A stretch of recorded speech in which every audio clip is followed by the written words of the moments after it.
The fine-tuning argument for God's existence argues to God as the best explanation for the fine-tuning of the constants and quantities of physics, such as the strong nuclear force, the weak nuclear force, the force of gravity, dark energy, and others. If these laws of physics were off by even a hair's breadth, the universe would not be capable of permitting life of any kind. In the previous video, I covered the fine-tuning argument in pretty good depth, listing the parameters that need to be fine-tuned for a life-permitting universe to exist, talking about what would happen if they were off by a little bit, and why no explanation other than intelligent design can explain why the universe is finely tuned for life. However, although I addressed many of the most common objections in the last video, I left responses to some objections out to keep the video a maximum of 60 minutes long. In this video, I'll be addressing the claim that the fine-tuning argument is question-begging. So fire up those neurons because we're about to use the brains that God gave us.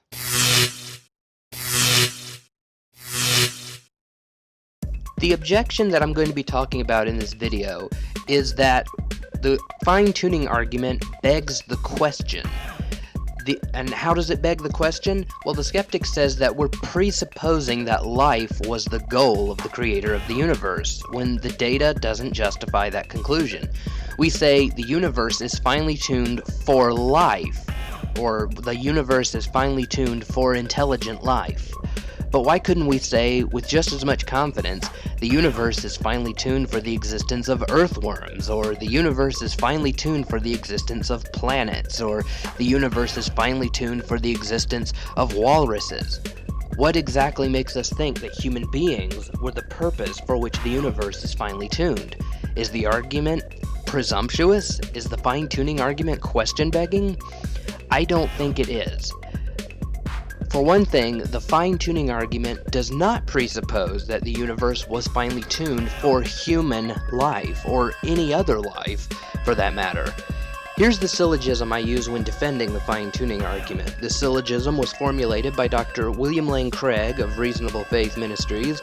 He's a Christian philosopher and apologist, for those of you who don't know. And he uses this syllogism in his books Reasonable Faith and On Guard, and in other places in which he talks about the fine-tuning argument, like his Defenders class. 1. The fine-tuning is due to either physical necessity, chance, or design. 2. It is not due to physical necessity or chance. 3. Therefore, it is due to design.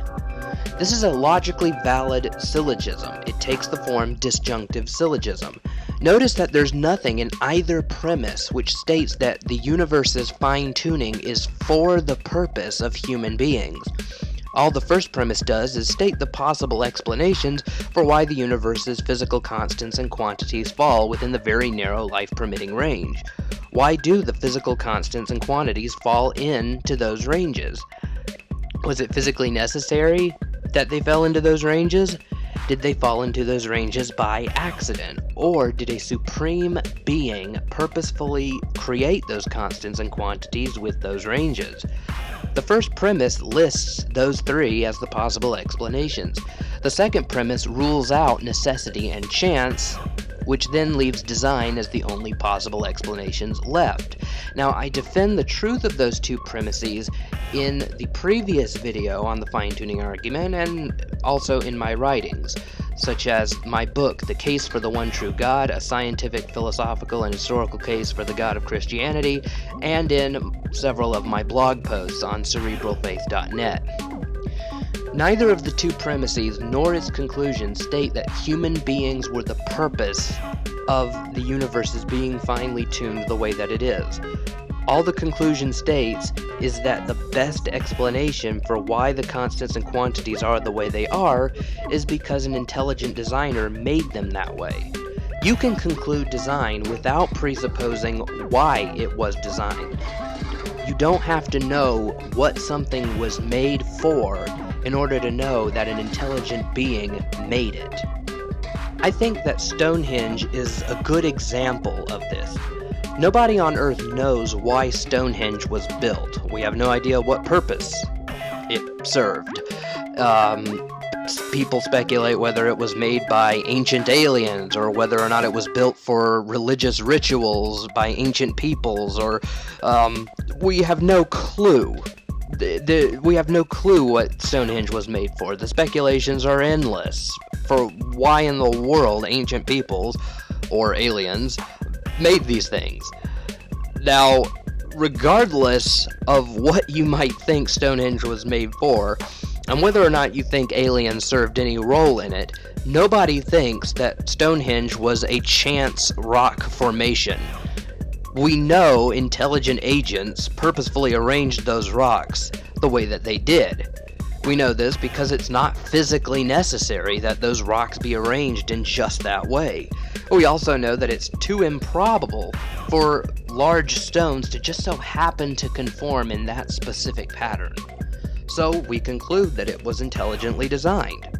We conclude intelligent agents did it, even though we don't know why they did it. You don't have to know the purpose of Stonehenge in order to know that intelligent agents intelligently designed Stonehenge. So, in the same way, we can conclude that the universe was finely tuned by design, even without presupposing any purposes for why it was designed. It seems to me that there are two different questions that can be asked with respect to fine-tuning. Number one, was it due to design? And number two, what was the designer's purpose in designing it that way? The second question cannot even be asked without answering number one in the affirmative. For if the fine-tuning was due to chance or necessity, then it's unintelligible to ask what its purpose was, for there would be no purpose for why the universe is finely tuned. That would just be the way that the cookie crumbled. It is only meaningful to discuss the purpose of the universe's being fine-tuned after you've already concluded that it was fine-tuned by design. So after we conclude that the universe is finely tuned by design, we can then ask, why did the designer go to the trouble of finely tuning it this way? Did he want human life to exist? Did he want just life in general to exist? Or did he want a universe with a whole bunch of pretty stars in it? We can ask the second question, what is the purpose of the universe's being finely tuned, after we conclude that it was designed by an intelligent being.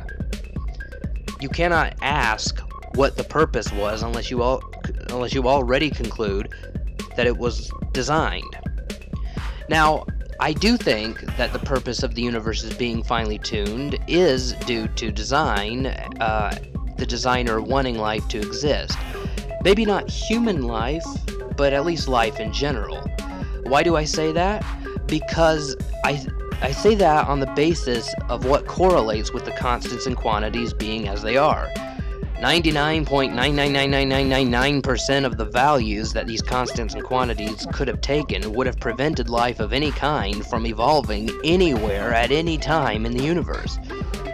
Only 0.000000001% of the values are life permitting, and it's that narrow range of life-permitting values that the creator of the universe made the constants and quantities take. So it would make sense to say that the reason he designed the physics of the universe was because he wanted life to exist, at least life in general. For example, if you walked into a clock and saw that all of the clocks were set at the just right time, that is to say, the correct time of day, you would conclude that the clocks were intelligently designed that way. But not only would you conclude that the clocks were designed to tell that particular time, but you might also conclude that the reason they were designed that way was because the clock owner wanted his clocks to reflect the right time of day rather than an inaccurate time. But you could only conclude that after you conclude that the clocks were purposefully set. Now, in order to conclude that the creator wanted human life specifically, we'd have to go beyond the cosmic fine-tuning argument and look at other evidences. For example, we could look at the local fine-tuning, which I plan on addressing in a future video. If we have good reason to believe that the Bible is divinely inspired, that Jesus was who he said he was, and that he rose from the dead, then that would validate his radical claims to divinity, which would put a lot of weight into anything he teaches, including the Old Testament's claim that humans are the high point of creation.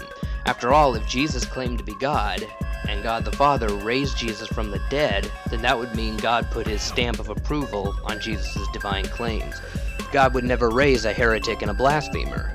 But then, if Jesus' divine claim is validated, then that means that what he says carries a lot of weight.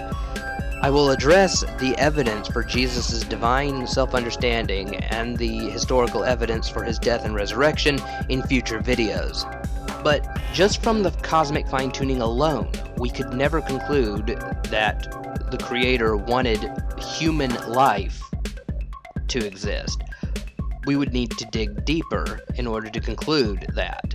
But the fine-tuning doesn't even argue that the universe is finely tuned for life. Rather, that the constants and quantities are designed to be in specific ranges that permit life to exist. Ranges which are far fewer than ranges that would prohibit life. That provides the fine-tuning argument with what William Dembski calls specified complexity. You have high improbability plus an independently given pattern.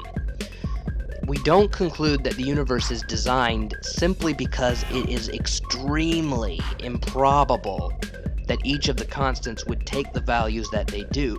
Rather, each and every constant and quantity has a gigantic number of possible values they could have taken, and 99.99999999999% of them would prohibit life of any kind from ever developing in the universe. A very small number for each and every constant and quantity would permit life, and all of them just so happen to take that very, very, very low chance, that specific quantity that would prohibit life from existing. I'll go on to say more about this criteria for design, since an agnostic that I've been dialoguing with over Facebook for a long time on a variety of different subjects, by the way, he has this as a severe hang-up to the fine-tuning argument.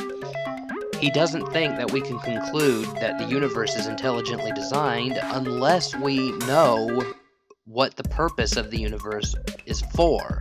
How we recognize design is, according to William Dembski, two criteria: high improbability and a specified pattern, or an independently given pattern. When you've got these two things in place, that is when you know that design is involved. I like to use the analogy of shiny Pokemon from the Nintendo video game franchise, Pokemon. In the Pokemon video games, of all of the different Pokemon creatures you can catch, each one has a particular shiny form. Shiny Pokemon, as they are called, are Pokemon that are of a different color than usual. For example, Pikachus are normally yellow, but shiny Pikachus are orange. Charizards are normally orange, but shiny Charizards are black.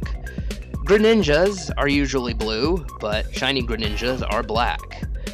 The term shiny comes from the fact that when they appear, a sparkle animation occurs on the game screen. In the old days of gold and silver, the odds of encountering a shiny Pokemon was 1 in 8,000. In more recent games, various methods can be used to reduce the probability, but these methods cannot be lowered to any more than 1 in 300. Given that the odds of any particular Pokemon having its shiny color is so fantastically improbable, what would you think if you bought a game and every single Pokemon you encountered was shiny? Not a single Pokemon was its regular color. Every single one that you ran into was its shiny form. Given that it is fantastically more probable that the vast majority of Pokemon that you would ever encounter, but instead its regular color, you'd likely conclude that someone tampered with your game. Someone hacked it or sold a bootleg version to you. that would cause shiny Pokemon to form. In other words, you would conclude that the game's code was purposefully designed to give you shiny Pokemon. You wouldn't conclude this if you encountered a shiny once or twice, even though that in and of itself is extremely improbable. But if you encountered 37 shiny Pokemon in a row, you would certainly conclude that this was not due to chance. Moreover, notice that you wouldn't need to know why the hacker tweaked the game to do this. You could only speculate, but you would know that the design was involved nonetheless. Similarly, each of the finely tuned parameters, the strong and weak nuclear forces, gravity, etc., each have a high probability of being life-prohibiting rather than life-permitting. For every life-permitting range of a given constant, there are trillions upon trillions upon trillions more ranges that it could have fallen into that would prohibit life if they fell into those ranges. The number of life-permitting ranges are way, way fewer than the number of life-prohibiting ranges. This is what tips people off to design when it comes to the fine-tuning, and it's why atheists, scientists, and philosophers desperately posit an infinite number of unseeable, untouchable, unsmellable, untastable, unprovable universes to account for it by chance. Just as you don't need to know why the hacker made your Pokemon game churn out shinies upon every encounter in order to know that it was indeed hacked, you don't need to know why the designer of the universe made the constants and quantities take the values they did in order to know that they were indeed designed. Perhaps phrases like the universe is finely tuned for life are misleading. Perhaps it would be better to say the universe is finely tuned in accordance with the existence of life. That's all I got for you for this video. If you liked the video, hit the like button. Don't forget to subscribe. And also, check out my podcast at cerebralfaith.net, and also it's available on anchor.fm/Evan-Minton, and it's available on iTunes, and it's on a lot of places that you can listen to the podcast. And also, if you would, consider becoming a Cerebral Faith patron.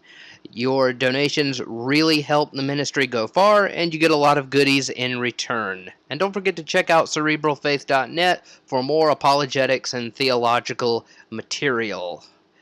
Peace out, God bless, and until next time, keep using the brains that God gave you.